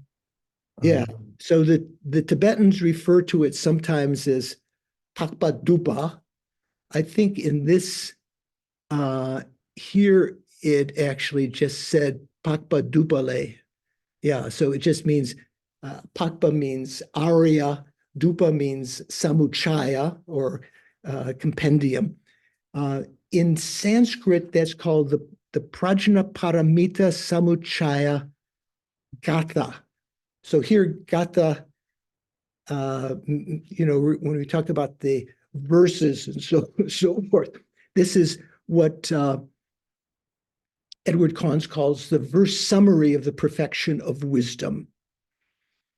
It has another name.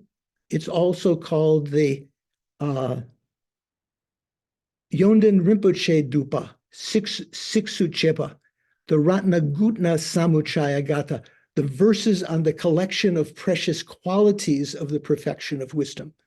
So what this is that the 8,000 verse Prajna Paramita Sutra, which is, you know, has its companions, the 25,000 verse and the 100,000 verse Prajna Paramitas, when we talk about the so-called three mothers. Those are the three sutras that are talking about supposedly the same discourse that the Buddha gave on Rajagriha, on Vulture's Peak. And they were, enshrined in three different memorizations that were later written down. You know, so supposedly those with very sharp intellect who didn't need all of the extra words and, you know, qualifying phrases, they memorized the short one, or in some ways, that is the 8,000 verse. In some points of view, those are the people that were not as bright. Also, it was appropriate for those who were not as bright, who couldn't deal with so many words, right? The middling, 25,000 verse, and the 100,000 verse, total elaboration of everything, all of the, you know, qualifying phrases and everything. Maybe for those who needed that detail, those of lesser intelligence, but also useful for others also. So those are called the three mothers. So the 8,000 verse Prajna Paramita Sutra is the first one that scholars think was written down. So they say it's the oldest, but from the Tibetan Buddhist point of view, all three are enshrining the same event, right? So they may have been not written down earlier, maybe because 8,000 verses easier to write down.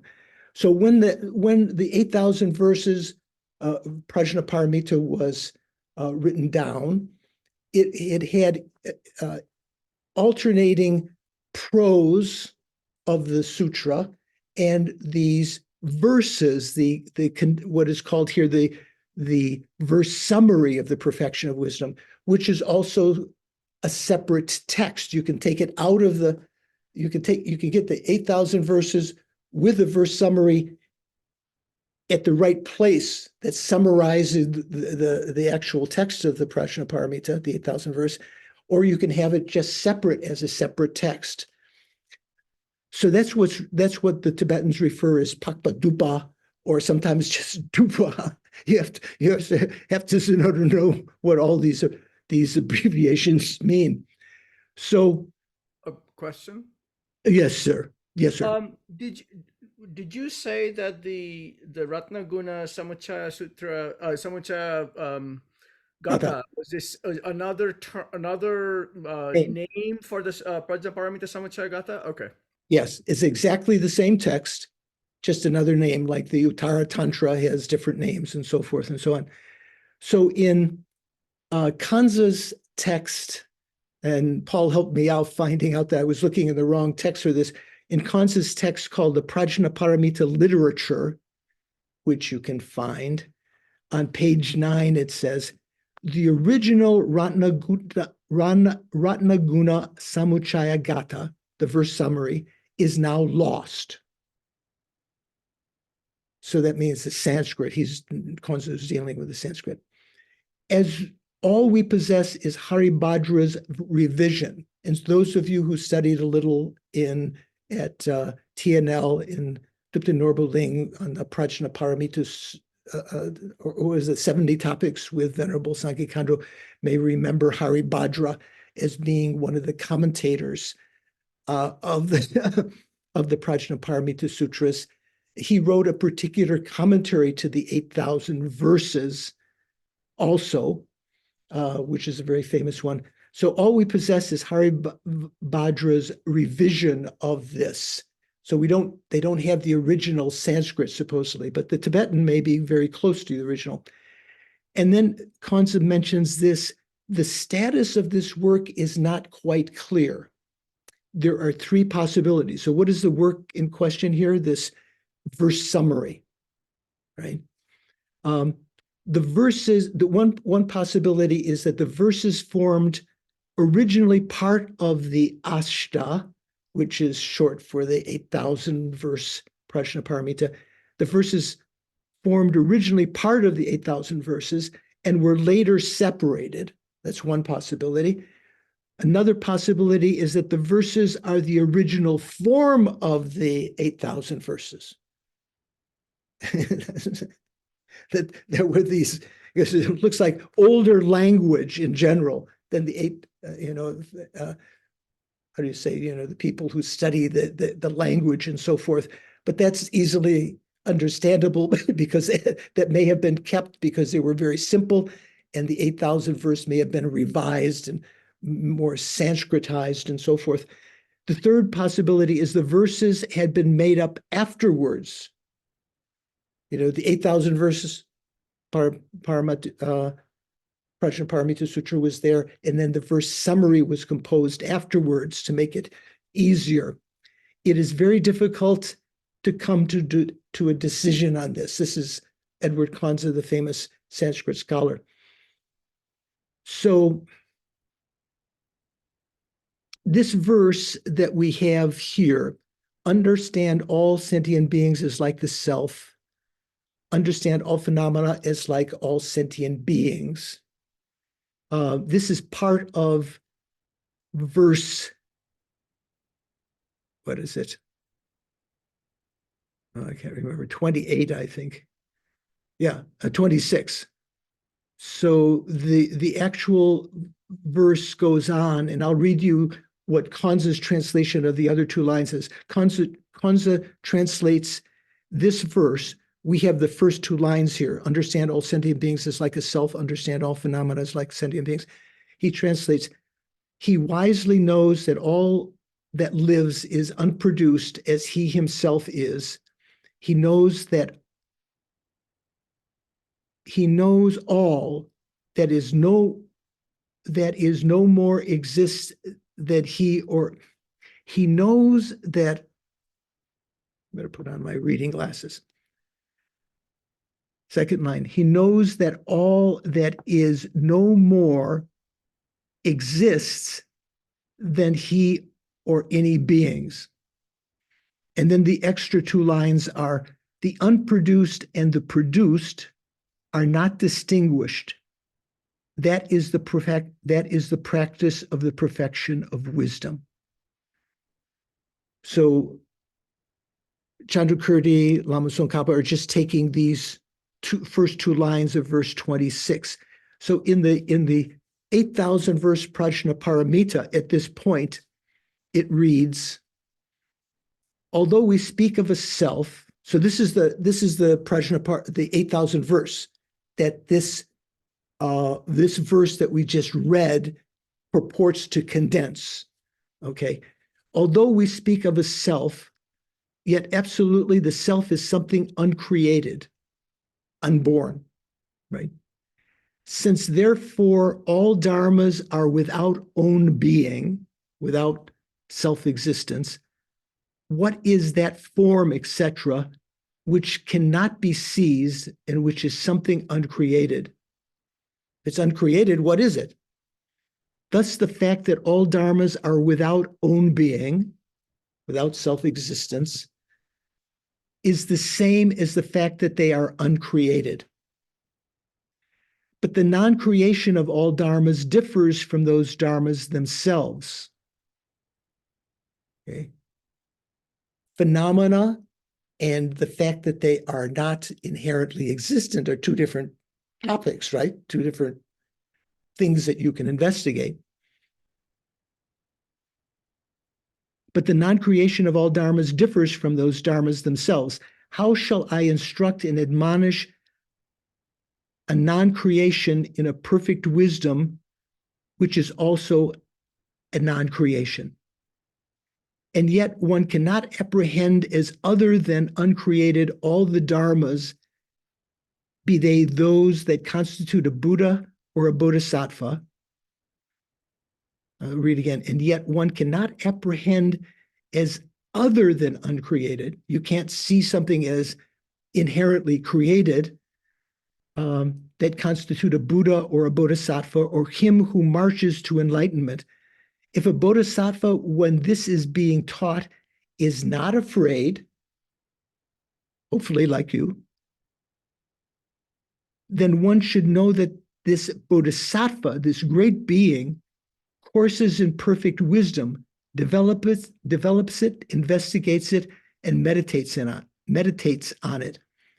Because at the time a Bodhisattva investigates these dharmas in perfect wisdom, at that time he does not approach form, etc., nor does he go to it, nor does he review the production of form, etc., nor its stopping, nor its cessation.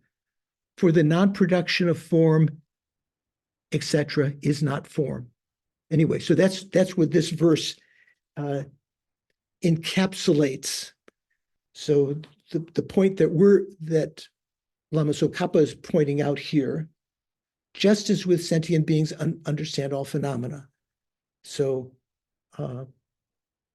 just as with the self understand all sentient beings, and just as with all sentient beings understand all phenomena. So you have to understand that all phenomena, when you analyze them, you can analyze them the same way you analyze the self. My watch just told me that I stood up and I did it. I didn't stand up, but anyway. So then there's another verse from Precious Garland. It too says this clearly in the following. Some of us are dubious about when things say to be clear. Since the person is a composite of the 6 elements, it has no absolute existence. And likewise, since each of the elements in turn is a composite, they too have no absolute existence. Or as Anne translates, this is stanza 81, which is just after the last stanza from Precious Garland. She translates this, just as a person is not established as its own reality, she has in parentheses, as its own reality, because of being only imputed independence upon an aggregation of the 6 constituents, the 6 elements. So in the same way, each of the constituents, each of the 6 elements, earth, water, air, and so forth, is not established as its own reality because of being imputed independence on an aggregation. Okay, so that's helpful. There she's added in parentheses from commentaries the point of that. So Lama Tsongkhapa's text continues in Jinpa's translation. The point of the first line is to state the reason, quote, because the person is designated in dependence on a collection of the 6 elements, unquote. The point of the third and fourth lines is to state that since it is impossible for something not to consist of parts, everything that exists has parts, whether it be material or conscious or permanent phenomena and so forth.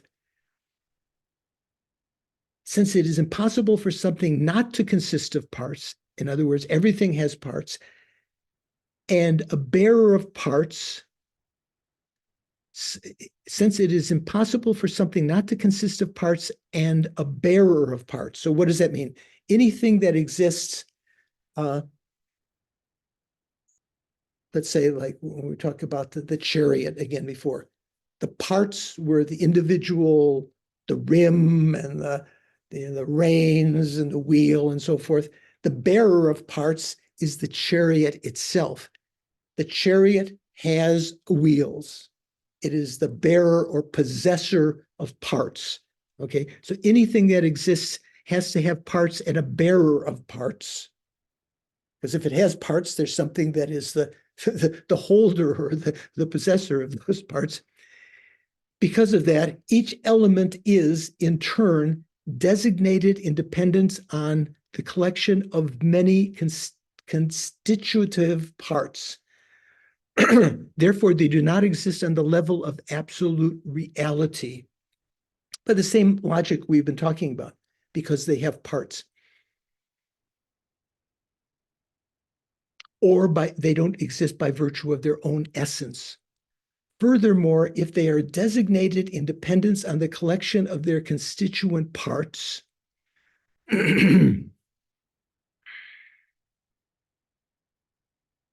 me read Anne here alternately.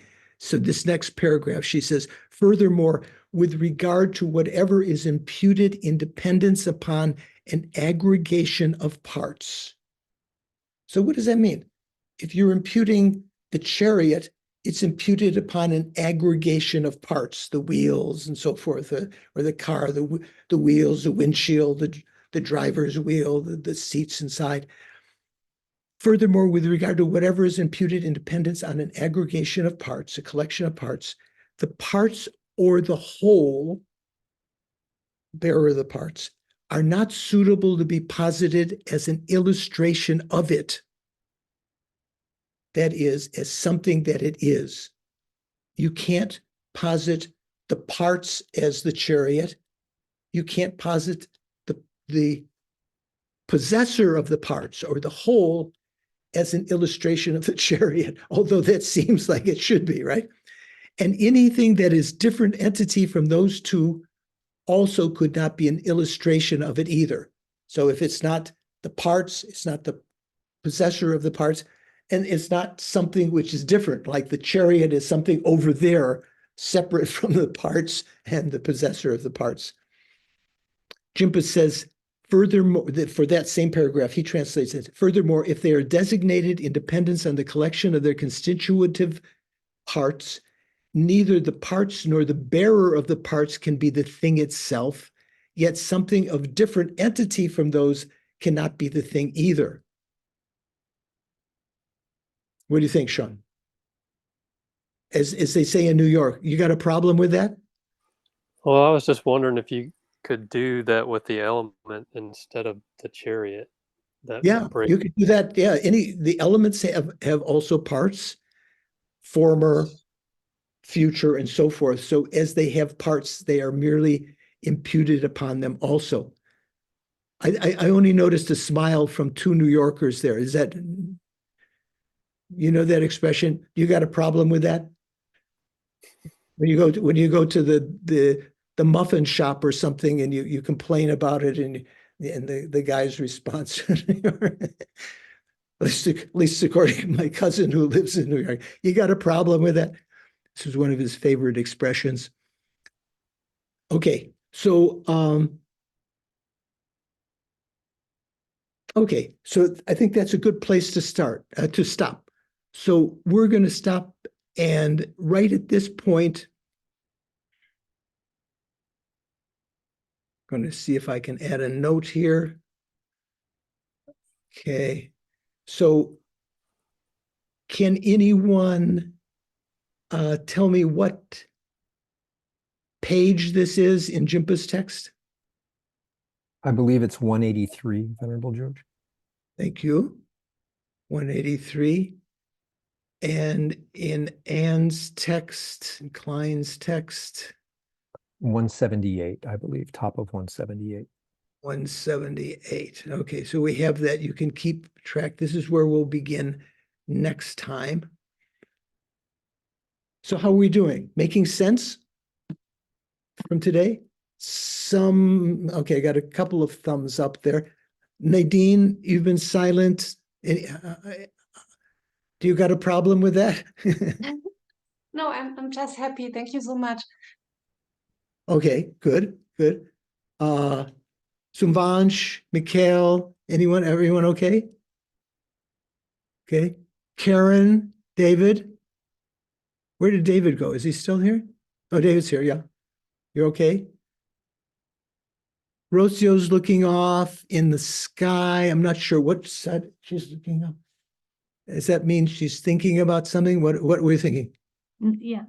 Well, I always end the class and start the class feeling so fortunate of hearing this, you know. Okay. Okay, that's good. Amy, you okay? Amy Krantz? I guess that means you're okay. Okay.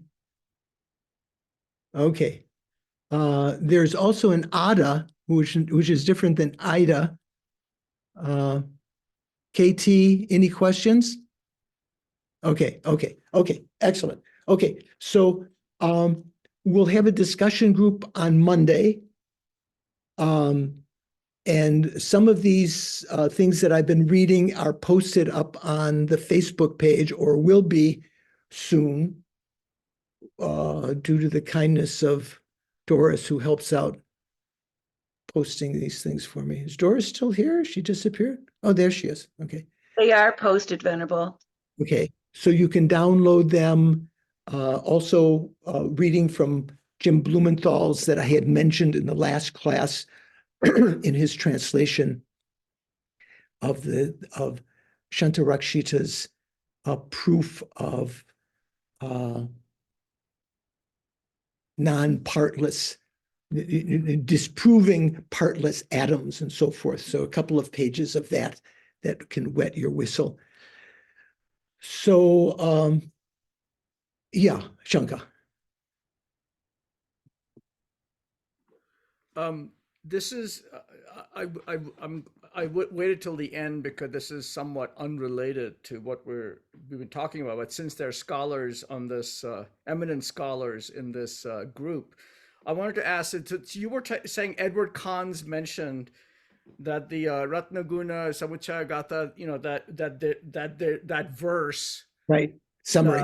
That summary verse is present. The original verse is gone, but the summary verse, you know, or something like that. Like summary verse might be the older. There was one possibility that it might be the oldest form, right? Yeah, some say. So what doesn't exist is the original Sanskrit of the whole thing. But there was a revision of it by Haribhadra, you know, in the time of Haribhadra, aligning it with the outlines that he had made for the Prajnaparamita. And so they're skeptical that his version is exactly the same as the original. But that original one, some scholars think that because of the language being very sort of more, what do you say, ancient or, you know, older grammar and spelling and so forth, is the oldest, sort of like the first presentation of the 8,000 verse, this condensation of it. But other people argue that the 8,000 verse that exists in Sanskrit, much of it, if not all of it, could have been revised and Sanskritized, modernized over time because it was considered to be of more weight, more importance. So anyway, there are scholars who think that the condensed versions. So I guess my question is that if the summary verse is possibly the older form, and the summary verse is in prose, then how would summary verses are in verses? Oh, the summary verses are also in verses. Well, yeah, the 8,000 verses are in prose generally, although they're said to be verses, broken off, maybe sometimes versified, but sometimes when they're versified, they're the part of the condensed. So the 8,000 verses, they're just like the 25,000 and the 100,000 are generally prose, and the condensed gathas, the condensed prajna paramita are in verses, so they could be memorized and so forth. So the summary verse exists where then? I thought that was also in the Ratna, the condensed form. Okay, I'll take it. I'll go separately with you about this rather than taking everybody else's time. Yeah, no, it exists. Haribhadra's version of it exists in Sanskrit and in Tibetan.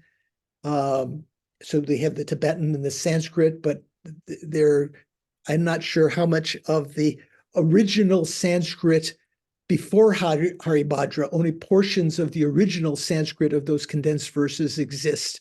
But some scholars like to say, oh yeah, that's the real thing. That's what the Buddha was talking about. Okay, so good questions, a lot of food for thought. Please join us in discussion on Monday. Snehi, if you'd like to put up the concluding prayers. So thinking with a motivation at the beginning, bodhicitta motivation as much as we could, we created some impetus so that all of the actions that we did became virtuous. So we created a lot of virtue, gewa.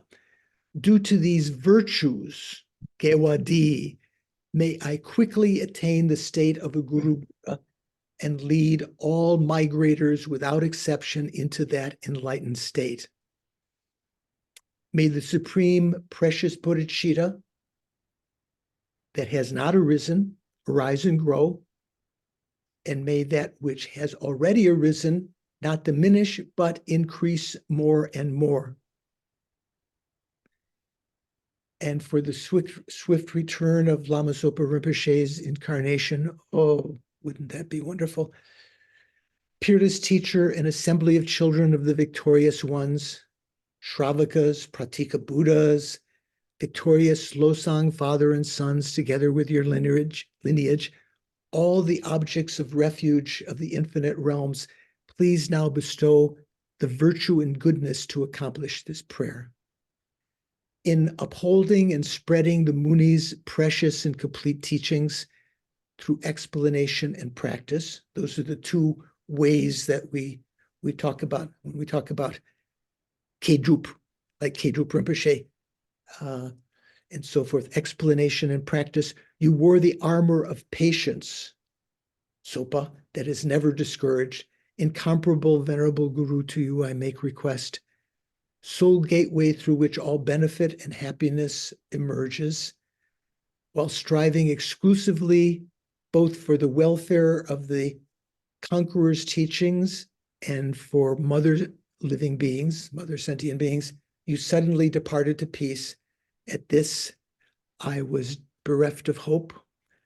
Nevertheless, through the undeceiving truths of the oceanic blessings of the three jewels, triple gem, and through the great waves of the bodhicitta of the conqueror's children, may the smile of a new reincarnation swiftly beam in glory for us fortunate disciples.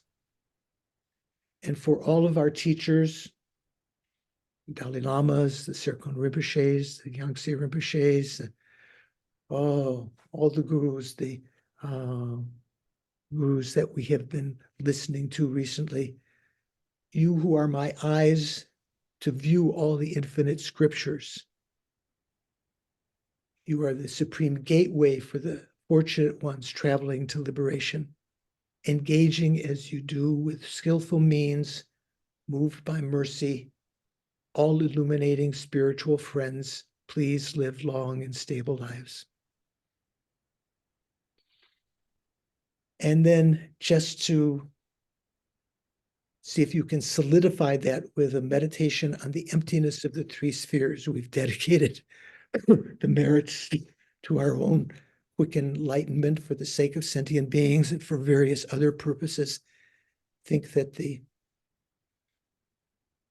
virtues dedicated, the collection of merit and the collection of wisdom, do not inherently exist, but they do exist conventionally and they do function, but they can't be found anywhere.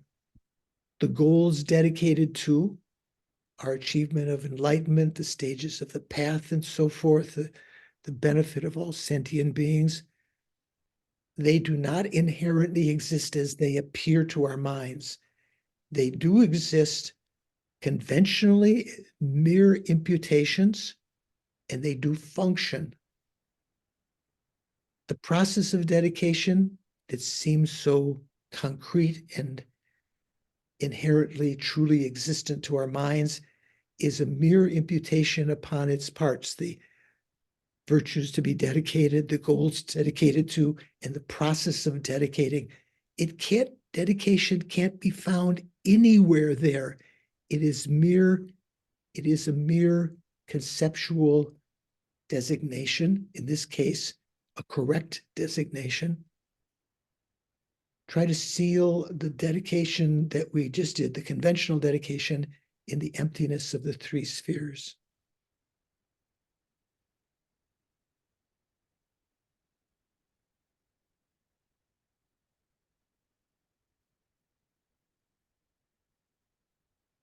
Okay, thank you very much.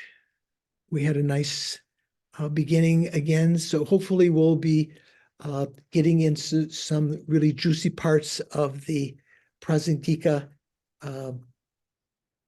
logic that proves non-inherent existence in our next class. Hope to see you then. Take care. And those of you who have time. Venerable George. Thank Thank you. you, Venerable. Monday, I think, what time is it? 2 p.m. 2 2 p.m. p.m. Eastern time. 2 p.m. Eastern time for our discussion group. See you soon. Thank you, Venerable George. Thank you, Thank Venerable you. George. Thank you so much. Thank you, Snehi. Bye, everyone. Thank you.